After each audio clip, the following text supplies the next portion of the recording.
안녕하세요. 반갑습니다. 주정그 이정결입니다. 오늘 5월 2일이고요. 에코프로 BM 정리를 좀 해드릴 겁니다. 시청하시기 전에 구독과 좋아요 부탁드릴 수 있도록 할게요.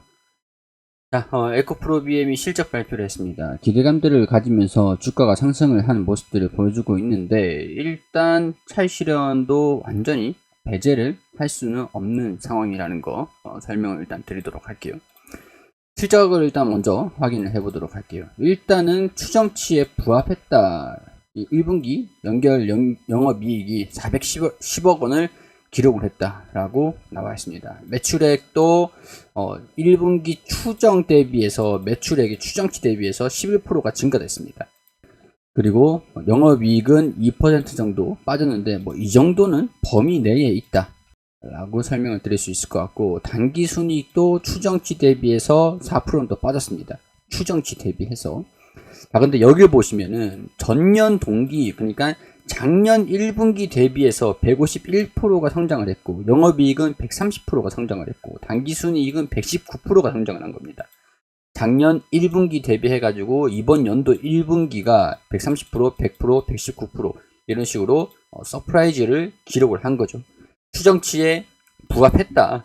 근데 실적이 잘 나온 거다 라고 확인할 수가 있는 거겠죠. 근데 전 분기 대비, 그러니까 2021년 4분기 직전 분기예요. 바로 이전 분기의 그 영업이익하고 매출액 대비를 살펴보면은 매출액이 31%가 증가됐습니다. 그러니까 직전 4분기 작년 말보다 이번 연도 초에 잘 벌었다. 좀 더 잘 벌었다. 영업이익도 49%가 증가가 됐다. 당기순이익은 뭐 부합했다. 비슷비슷했다. 이게 원자재 가격 상승 영향인지는 모르겠는데, 일단은 영업이익이 4분기 300억 원 그리고 1분기 300억 원 한 2억 원 가량의 차이가 나는데, 이거는 크게 뭐 중요하진 않다 라고 설명을 할 수 있을 것 같죠. 지배주주 지분은 지분 대비 수익률 이런 것들은 18%, 뭐 추정치 대비 16% 빠졌는데 중요하진 않은 부분들인 것 같아요. 매출액이 증가됐고 영업이익이 늘었고 당기순이익도 늘었다라는 것들이 중요하게 작용이 좀 되면서 주가가 상승하는 모습들 보여주고 있는 상황들이라고 할 수 있을 것 같습니다. 일단은 외국인들하고 기관에서의 순매수, 기관은 살짝 차익실현 매도 물량들이 나와주기도 했고, 이런 움직임들 보면은 여기 지지구간일 것 같아요. 제가 52만 5천원 부근들, 50만원 부근 정고점으로 차익 실현이 나와줄 수 있는 가격대라고 이전부터 설명을 좀 드리기도 했었습니다. 뭐 꾸준히 더 가져가셔도 상관은 없어요. 상관은 없는데 유상증자 기간 그리고 무상증자에 대한 것들, 이런 것들 조금 이제 염두를 해두실 필요가 있다라는 것을 설명을 드리는 겁니다. 물론 이제 똑같이 저랑 같이 생각하시는 분들이 계시기도 할 거고, 그렇지 않으신 분들도 분명히 계실 겁니다. 그렇기 때문에 투자 판단 여러분들이 해달라고 상황에 따라서 달라질 수도 있는 거예요. 왜냐면 이전부터 좀 장기 투자를 하고 계시는 분들 같은 경우에는 무상증자를 하든 유상증자를 하든 뭐 상관은 없거든요. 그게 평균 단가보다 수익 구간에 있기 때문에. 대신 내가 35만원 부근, 40만원 부근의 주가에 위치해 있다라고 한다면 한 번쯤 고려를 해보실 필요는 있을 것 같습니다. 자, 일단은 차익 실현 매물들이 나와줄 수가 있는 게, 일단은 1분기 실적을 확인했어요. 확인했는데 이제 2분기, 3분기, 4분기가 남아있잖아요. 남아있는 추정치가 어떻게 변할 것이냐. 물론 이제 실적이 나쁘다라고 보지는 않을 것 같아요. 이게 1분기도 300억 원, 아니죠, 410억 원 정도에 부합을 시켰기 때문에 410억 원 정도 부합했죠. 그리고 546억 원, 632억 원으로 증가된다. 연평균에서 2021년도보다 2022년도가 영업이익이 2천억 원으로 증가가 된다. 대신에 이제 당기순이익도 그만큼 증가가 되는데 한 2배 정도 뜁니다. 근데 주식 수는 3배 정도가 늘어나요. 그렇게 되면은 1주당 순이익이 EPS가 좀 더 줄어들 수가 있겠죠. 그러니까 이게 1주당 순이익 EPS가 단기 순이익에서 나누기 EPS입니다. 근데 곱하기 3, 무상증자만 해도 그래요. 유상증자는 유증은 0.05 정도 증가가 됩니다. 이렇기 때문에 무상증자만 보더라도 3배 정도가 증가되는데 영업이익이 2배 정도가 뛴다. 2배 정도가 뛴다. 그러니까 EPS가 조금 손실될 가능성들도 배제할 수는 없겠지만, 다행스럽게도 단기 순이익도 증가되니까 증가되는 것들이 확인이 됐기 때문에 일단은 이런 부분들이 좀 이제 희석이 좀 덜 될 거다. 예상보다는 희석이 그렇게 덜 될 거야. 근데 지금 또 PER이 100배예요. 100배. 그러니까 EPS가 떨어진다. 그러면 이 4,649원 PER을 어떻게 계산하냐? 일단 EPS를 구해놓고 49만원 수준에서 4,649원. 이게 2021년도 EPS잖아요. 계산해보면 105배가 됩니다. 딱 이게 부합하잖아요. 105배. 똑같잖아요. 49만원 수준에서 이게 제가 예측치로는 7,100, 일단은 전망이 7,182원 전망이 되어 있는데 주식수가 늘어나고 하면은 6,000원대로 떨어질 가능성도 있을 것 같아요.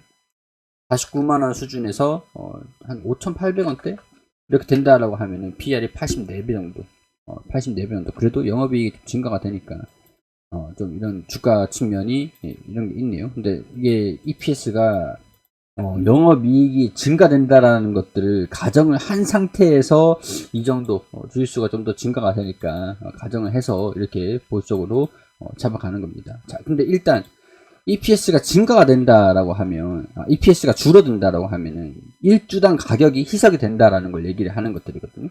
1주당 가격이 희석이 된다. 유무상증자 보면 유상증자는 주식수가 0.05가 증가되고 무상증자는 곱하기 3, 3배가 증가됩니다. 그러니까 뭐 지금 내가 평균 단가가 50만원이다. 52만 5천원 부분들이다. 대응을 못 잡으신 분들, 이제 뭐 물론 대응을 잡으신 분들, 여기서 매수를 했다가 여기나 여기서 매수를 했다가 평균 단가가 한 이 정도 되시는 분들은 수익 구간이에요. 수익 구간에서 유상증자하는 것들을 염두를 해서 차익 실현 매물들이 나와줄 수가 있는 충분한 구간이기 때문에 이런 것들을 염두를 해두자라고 말씀을 드리는 겁니다. 자, 근데 언제까지 상승을 할까? 이런 것들을 예측을 했을 때, 예측일 뿐이지만 5월 10일이에요. 기준일이 5월 10일입니다. 그러면은 전날이 권리락이고 6일 권리락을 가지고 있는 상태에서 맞아야 되잖아요. 이제 이번 주거든요. 이번 주 5월 6일에 권리락, 기준일이, 그러니까 5월 6일에 내가 10주를 갖고 있으면 10주를 갖고 있는 상태에서 9일 맞는 겁니다. 권리락을 맞는 거예요. 그러면은 기준일에 포함이 되는 게 10주가 포함이 됩니다.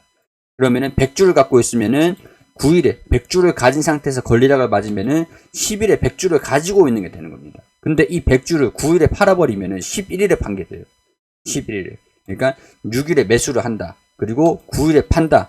그러면은 매수를 한 것들 되고 이날 매도를 한 거기 때문에 5월 10일 신주배정 기준일에 내가 9일에 샀던 거, 6일에 샀던 게 가격이 그 주식수가 포함이 되는 겁니다. 그러니까 내가 6일에 100주를 가지고 있다. 그러면은 9일에 권리락 효과 발생되면서 주가가 조정을 좀 받을 거고 100주를 다 매도를 한다라고 하면은 이 10일에 100주를 가지고 있는 상태에서 0.05주가 곱하기가 돼서 계산이 되는 겁니다. 자, 그렇게 되면은 내가 100주를 가지고 있다. 단순 계산해서 0.05주 하면은 5주를 신주 인수권을 받는 거거든요. 그럼 신주 인수권을 받는다. 신주 인수권은 여기 보면 매수 매도를 또 할 수가 있어요. 내가 권리락 효과를 안 받고 뭐 상관없고 이런 것들은 신주인수권에 내가 신주인수권을 이 상장 예정 기간, 거래를 할 수 있는 기간 동안 신주인수권을 인수를 한다면, 내가 또 매수를 한다면 이 5주 포함을 해가지고 내가 5주를 갖고 있는데 10주 사고 100주 사고 100주 팔아가지고 신주인수권 5개는 받고 있었는데 이 기간 동안 5개를 더 사가지고 10주에 대한 신주인수권을 가지고 이 금액 31만원대. 근데 예정 발행가기 때문에 1차, 2차에서 이 가격들이 좀 낮아질 가능성도 있어요. 그렇기 때문에 이 신주인수권 내가 뭐 100주를 안 사더라도 0주 신주인수권이 아무것도 없다라고 하더라도 신주인수권 매매 기간 때 신주인수권을 매매를 할 수 있는 5월 30일에서 6월 7일 이때 5주를 신주인수권 금액을 주고 사면 됩니다. 근데 이게 얼마냐? 지금 이제 갖고 있는 게 예정 발행이 31만원 수준이잖아요. 근데 이게 좀 달라질 수가 있어요. 당시에 주가가 50만원 수준이다. 31만 300원이다. 빼면은 이게 신주인수권 가격입니다. 신주인수권 가격. 18만 9,700원. 18만 9,700원. 이게 신주인수권 가격이에요. 근데 주가가 더 떨어지잖아요. 45만원 수준에서 31만원 수준이다. 근데 31만원도 뭐 45만원 수준에서 만약에 2차 가격까지 28만원이 됐다. 라고 하면은 이게 신주식권 가격이에요. 그러니까 굳이 지금 권리락 효과를 봐가지고 손실을 볼 필요는 없이 유상증자는 일단 뭐 기간은 건너뛰는 거예요. 건너뛰고 난 다음에 이 기간 동안 신주식권을 인수를 해서 무상증자를 참여를 하는 방법도 있어요. 그러니까 굳이 이거는 뭐 백주를 매수를 하고 매도를 하고 권리 효과를 막고 뭐 그럴 필요는 없다라는 거. 그리고 통상적으로 신주인수권 거래 기간이 있잖아요. 거래 기간이 여기 보시면 5월 30일부터 6월 7일인데 신주인수권 거래를 할 수 있는 초반에는 이 심리로 인해서 주가가 좀 올라갑니다. 신주인수권 가격도 왔다 갔다 하는데 주식처럼 호가에 따라서 왔다 갔다 하는데 이 신주인수권 매매 마지막 날로 가면 갈수록 거래를 하고 남으신 분들이 많이 이제 거래를 하는 거기 때문에 이제 좀 늦게 파시는 분들 그리고 못 사셨던 분들 남으셨던 분들이 이 제한적인 기간 안에 거래를 하는 거기 때문에 상대적으로 이날 첫 번째 날은 오후 영업일인데 첫 번째 날은 가격이 올라가고 그 다음에 이렇게 쭉 빠집니다. 그럼 이제 신주인수권을 산다. 난 유상증자 권리락을 안 맞고 권리락을 안 하고 신주인수권을 사가지고 유상증자 참여를 하겠다라고 하면은 상대적으로 마지막 거래일에 거래를 하는 게 좀 유리할 수가 있어요. 유리하다. 근데 이게 절대적이진 않아요. 자, 그럼 유상증자를 참여를 한다라고 하면은 무상증자도 자동으로 들어가는 겁니다. 자동으로 들어가는 거예요. 근데 내가 유상증자를 안 하고 싶어. 근데 무상증자는 받고 싶어. 그러면은 이 27일에 권리락을 맞으면 되죠. 똑같이 26일에 샀다가 27일에 권리락을 맞고 기준일 28일에 내가 가지고 있으면은 만약에 27일 그러니까 여기도 날짜를 보면은 27일 6월 27일이잖아요. 자, 이 또 월요일이네요. 월요일이니까 28일 그러니까 28일이 기준일이니까 이 권리락이 27일이잖아요. 그럼 또 24일에 내가 10주를 매수를 한다. 24일에 10주를 매수를 한다. 그럼 곱하기 3 돼가지고 무상증자가 들어오는 게 신주상장 7월 15일에 30주가 들어오는 겁니다. 10주 해가지고 곱하기 3 하면은 30주잖아요.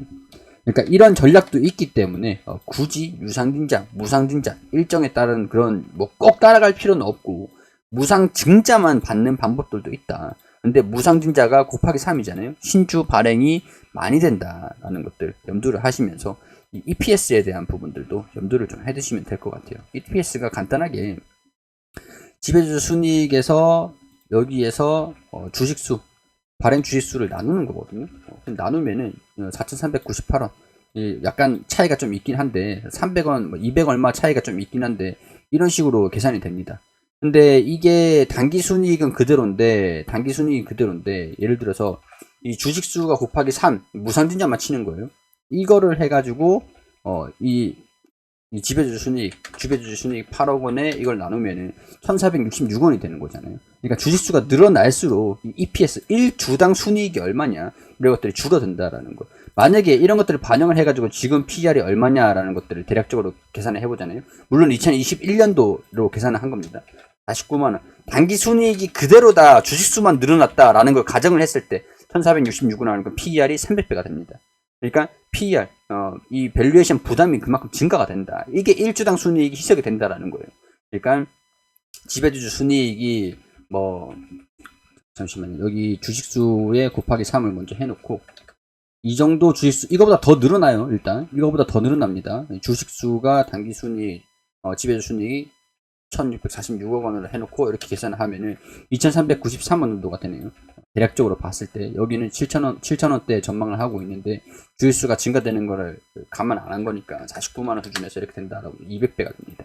그러니까 단기 순이익이 이게 필시적으로 더 증가되는 모습들 이후에도 보여줄 필요가 있어요. 근데 주식수가 늘어난 상태에서 이게 2,894억 원 수준에서 2,574억 원 수준에서 단기 순이익 이렇게 되면은 이게 100배 정도. 그러니까 실적에 부합하는 그런 밸류에이션이 돌아오겠죠. 그러니까 장기적으로 보실 필요가 있다는 거예요. 이 장기적으로 봤을 때 주식수가 늘어난다는 게 어떻게 반영되는지 모르잖아요. 그러니까 무상증자만 해도 되는 거고 무상증자만 받고 났다가 주가가 떨어지면 다시 매수를 해가지고 평균단가를 낮추고 아니면 조절을 좀 한 다음에 나중에 장기적으로 주가 영업이익이 증가되면은 그때 주가도 올라가는 것들을 노려보는 것도 방법이 대안이 될 수도 있다. 이렇게 정리를 좀 해드릴 수 있을 것 같습니다. 조금 복잡해요. 복잡한데 뭐 그렇게 이거를 EPS를 다 계산하고 할 필요는 없습니다.